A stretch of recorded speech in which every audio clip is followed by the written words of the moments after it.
Hello, I'm Andrew Lawrence King, and today I'm talking about conductors.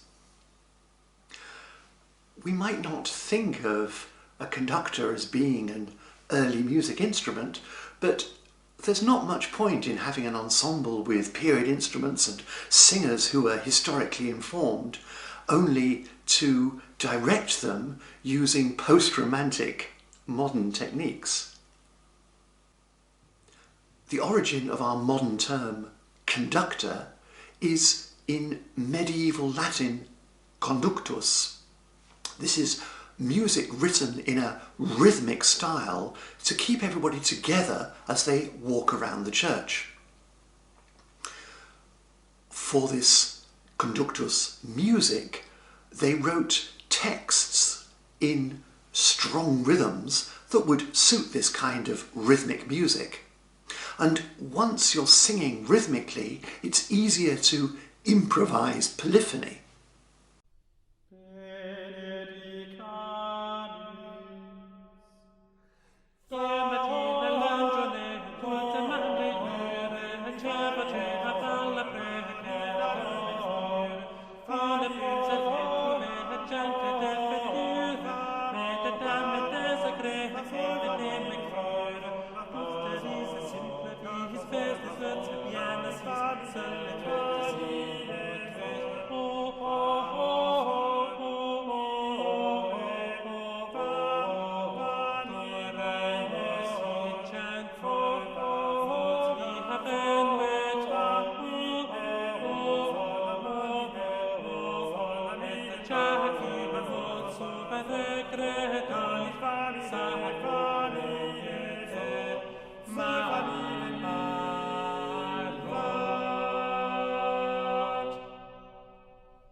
In medieval French, the word conduit also means conduct, the way you behave, the way you conduct yourself.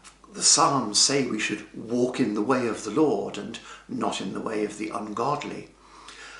And there is a line here all the way to John Dowland in 1609, who says, "Above all things, keep the equality of measure, for to sing without law and measure is an offence to God himself." Around the year 1600, the responsibility for organising musical performances is carried perhaps by a maestro di cappella in sacred music, or by a chorago, the artistic director of a show, in the case of the early operas. There are many aspects to that work. There's the organisational work of getting the people together, deciding who will sing which part, all those kind of things.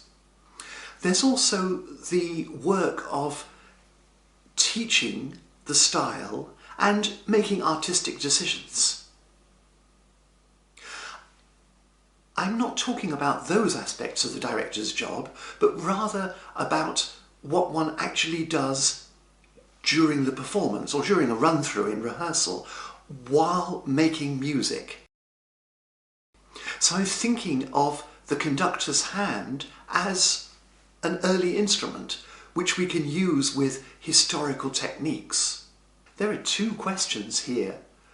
Who is waving their hand, and what are they doing with it? Iconographical evidence and period treatises support each other in showing that it's usually singers who wave their hands. Instrumentalists have their hands occupied. There's usually not a standalone conductor.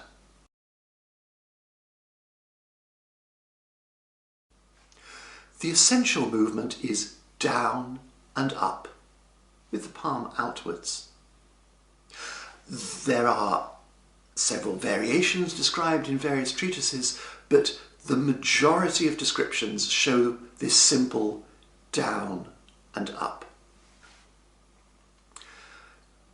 Around the year 1600, that will be down for a minim, and up for a minim in duple time. In triple time, the downstroke is longer than the upstroke. 1, 2, 3. Violinists and keyboard players are recommended to do a similar down-up movement with the foot, since the hands are busy. Theorbo players can wave the end of the instrument's long neck down and up. Mersenne tells us that the typical speed of this beat is about 1 second each way, down for a second, up for a second. Of course, they didn't have digital watches or digital metronomes or any kind of metronome, so this 1 second beat is a humanist tempo. It's what you can remember as down and up, 1 second each way, not a digital measurement. And Zacconi says that it doesn't matter if you get it a little bit wrong. What does matter is to keep it very stable. Zacconi says that this beat can be called battuta, a beat. It can also be called misura, the measure, because it measures out time. It can also be called tempus, time itself. This is not some kind of interpretation of music. This is just a visual representation of time itself. The time we're talking about is not Newton's time, it's Aristotle's time. A number of motion to do with before and after. So time and movement are completely connected. And in music, they're connected by this hand movement, which is also called tactus, a touch. Zacconi says that the tactus is regular, solid, stable, firm, clear, sure, fearless, and without any perturbation. That's a high standard for every modern day director of early music to aim for.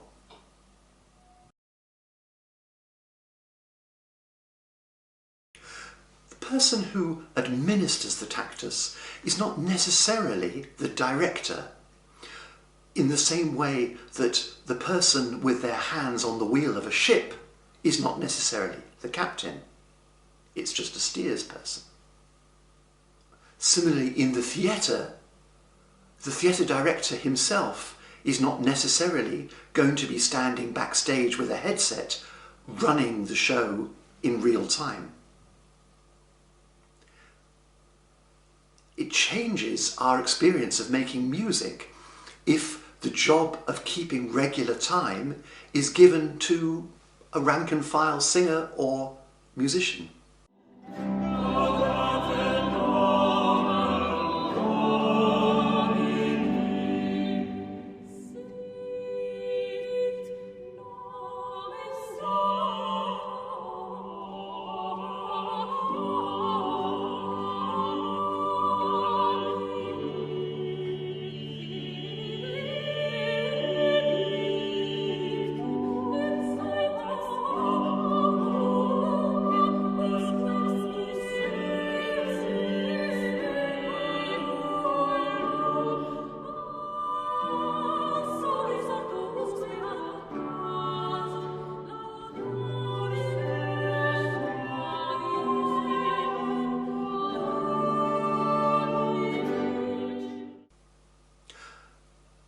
The historical practice of tactus beating is preserved in the North American tradition of shape note singing. The person beating time is not interpreting the music or putting their personal stamp on the performance, but simply providing a visual signal of regular time as reliably as they can.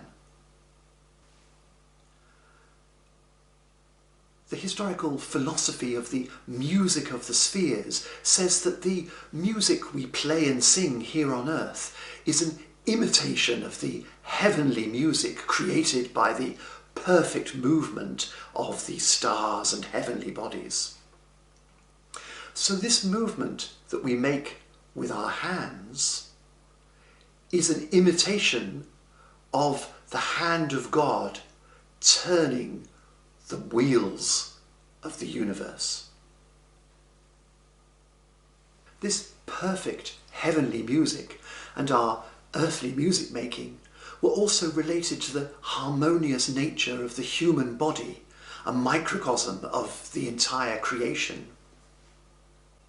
The steady movement of the tactus hand, the continual beat of the pulse, reflect the eternal movement of the heavens and are reflected in the way we make music. If your pulse stops, the music also dies. Even though the tactus has this character of being so equal and stable and never changing, it does sometimes change. Frescobaldi explains how to square that circle. Different movements can have slightly different speeds. You can take a slower speed for a very expressive movement full of affetti. You can take a slower speed if there's very elaborate diminutions. So the tactus does vary from one section to another, and Frescobaldi explains how you use the tactus to navigate from one section to the next. He says that the tactus can be different speeds for different movements, and it can sometimes hesitate in the air. And so between movements, you stop on the last note, hesitate, and set off directly into the next movement. It might be faster, or after the hesitation, it might be slower. As we change from duple to triple rhythm, the idea of proportions is that the underlying tactus remains the same. 1 and 2 and 1, 2, 3, 1, 2, 3, 1 and 2 and 1, 2, 3, 1 and 2 and 1, 2, 3, 4, 5, 6, 1, 2, 3, 4, 5, 6. Nevertheless, Praetorius and later Carissimi suggest that when you make a slow proportion, 1, 2, 3, you might make it extra slow. And when you make a fast proportion, 1, 2, 3, 4, 5, 6, 1, 2, 3, 4, 5, 6, you might make it extra fast. This is the same idea that is described by many writers, which is that this tactus might vary according to the emotion, according to the affetto. So if we have an agitated affetto, we could go with a faster tactus, and if we have a languid affetto, we would go with a slower tactus. The effect of this will be to exaggerate the contrasts that the composer has already written, because if the text is agitated, the composer will have written fast notes, which we take with a faster tactus.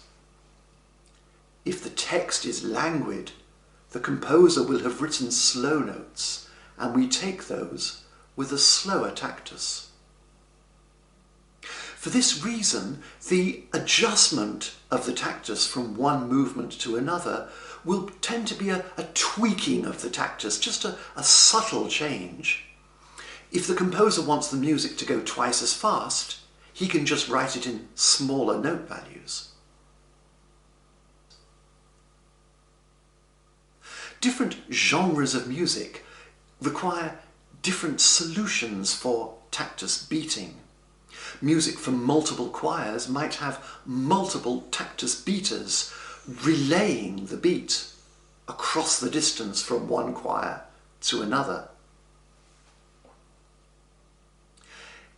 In opera, Il Corago tells us that staged opera was not conducted. There was no beat because it would be very distracting for the audience to see this down and up all the way through a long production.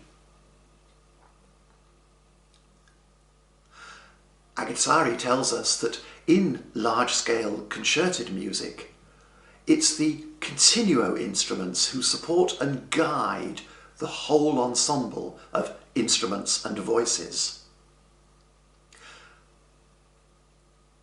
Galliano agrees in the preface to La Daphne, saying that it's the continuo who regulate the music.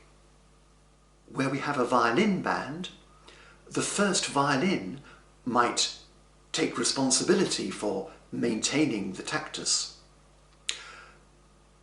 Writing in 1698, Muffat tells us that in the dance style of Lully, right from the very beginning of each dance, you should recognize instantly what kind of dance it is, and the proper movement of that dance should be maintained all the way through to the end. He calls this le vrai mouvement, the true movement. And that doesn't just mean the speed, but it also means the groove of the dance and the swing of the inégale.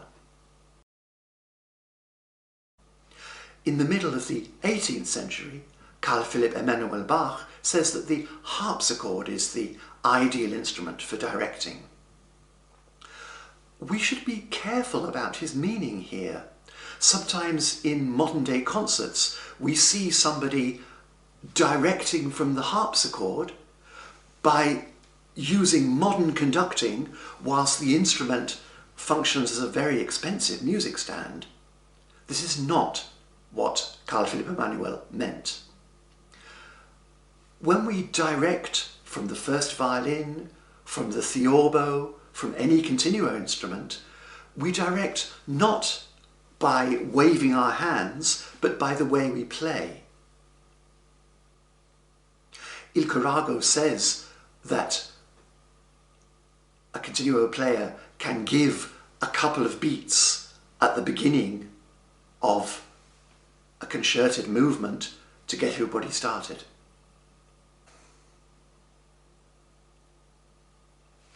This is just an introduction. There are many more subtleties to be investigated. But there's a kind of paradox in today's early music that whilst we've investigated how to hold a Baroque violin and how to use the bow, we haven't spent as much time and effort looking at how a conductor holds their hand and how they move it to make the music. Perhaps we should. Thank you for listening. I'm Andrew Lawrence King, and that was Conducting.